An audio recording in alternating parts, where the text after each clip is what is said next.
நாளை மறுநாள் ஒரு மிகப்பெரிய பிரம்மாண்டமான வாக்கு திருட்டு வாக்கு அதிகாரம் மாநில மாநாடு காங்கிரஸ் பேரியக்கம் நடத்துகிறது. நான் இன்று திருநெல்வேலி சென்று கொண்டிருக்கிறேன். அங்கே எங்களுடைய சட்டமன்ற உறுப்பினர்கள், நாடாளுமன்ற உறுப்பினர்கள், கட்சியுடைய முக்கிய தலைவர் பெருமக்கள் எல்லாம் பணியாற்றி கொண்டிருக்கிறார்கள். அங்கே தலைவர்கள், அகில இந்திய தலைவர்களும் தமிழ்நாட்டை சார்ந்தவர்களும் உரையாற்ற இருக்கிறார்கள். இந்த மாநாடு என்பது தமிழ்நாட்டில் மிகவும் ஒரு திருப்புமுனை மாநாடாக அமையும்.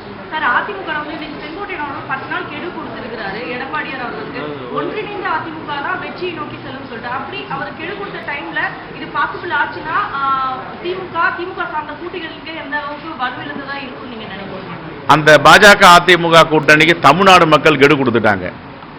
அதனால இதையெல்லாம் பார்த்துட்டு இருக்க டிடிவி தினகரன் வெளியில வந்துட்டாரு.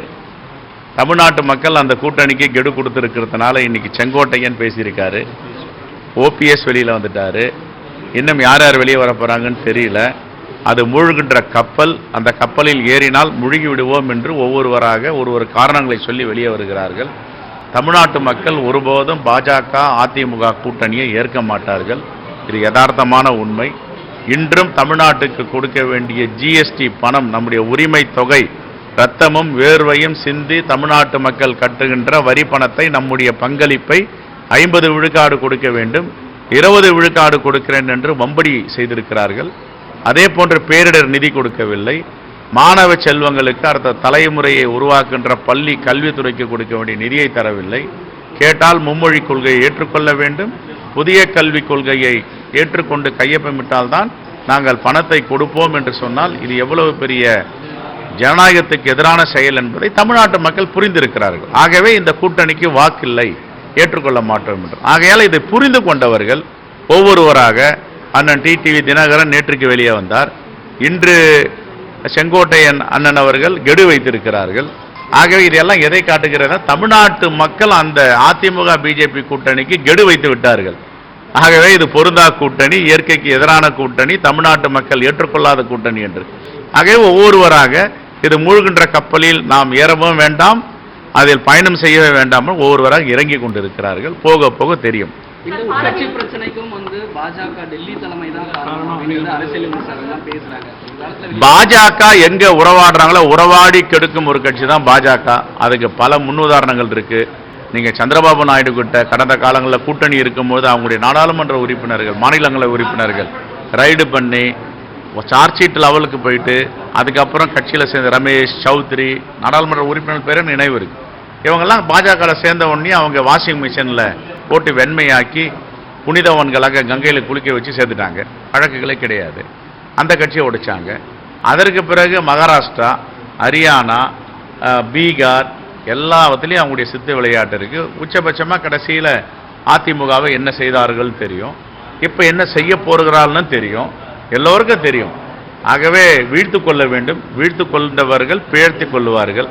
வீழ்த்து கொள்ளவில்லை என்றால் அரசியலில் பிழைக்க மாட்டார்கள்.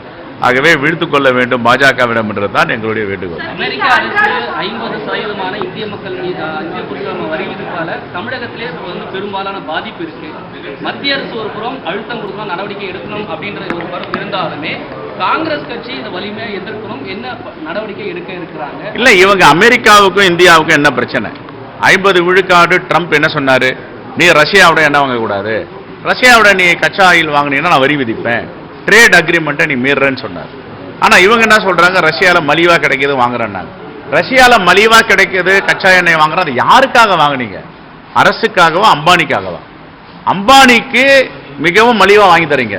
சரி, அம்பானியுடைய ஜாம் நகரில் இருக்க ரெஃபைனரி ஆயிலுடைய சென்ட்ரல்ல இருந்து ஏதாவது விலை கம்மியாக விற்கிறாரா? இந்திய மக்களுக்கு 20 ரூபா குறைச்சிருக்காரா?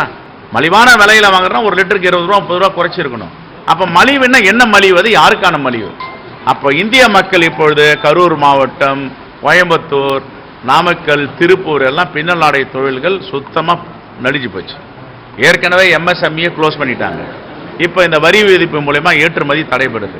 குறிப்பாக இன்னைக்கு தூத்துக்குடி துறைமுகம், சென்னை துறைமுகம், காட்டுப்பள்ளி துறைமுகம்லாம் ஏற்றுமதி ரொம்ப மந்தமாக இருக்குது. கண்டெய்னர்லாம் சரியாக ஏறதில்லைன்றாங்க.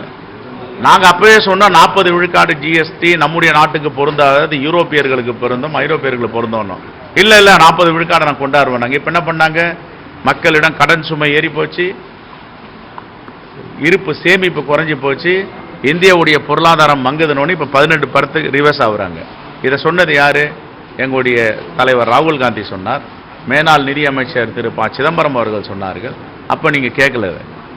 இப்போ 18 விழுக்காடு தீபாவளி பரிசு கொடுக்க போறேன்றீங்க. அப்போ காங்கிரஸ் இந்த மக்கள் மீது 10 ஆண்டுகளுக்கு பிறகு ஆபத்து வரும் என்றால் அது முன்னே கண்காணித்து கணிச்சு சொல்ற ஒரு மாபெரும் இயக்கம் தான் காங்கிரஸ். அதனுடைய தலைவர் தான் ராகுல் காந்தி. நேற்றைய தினம் தங்களுடைய அடுத்த கட்டம் எந்த அளவுக்கு போராட்டத்தை கொண்டு போகணும்னு சொல்லிட்டு மேதினம் தூய்மை பணியாளர்கள் பேச்சுவார்த்தை மேற்கொண்டாங்க. ஒரு 300க்கு மேற்பட்டவர் இருந்தாங்க.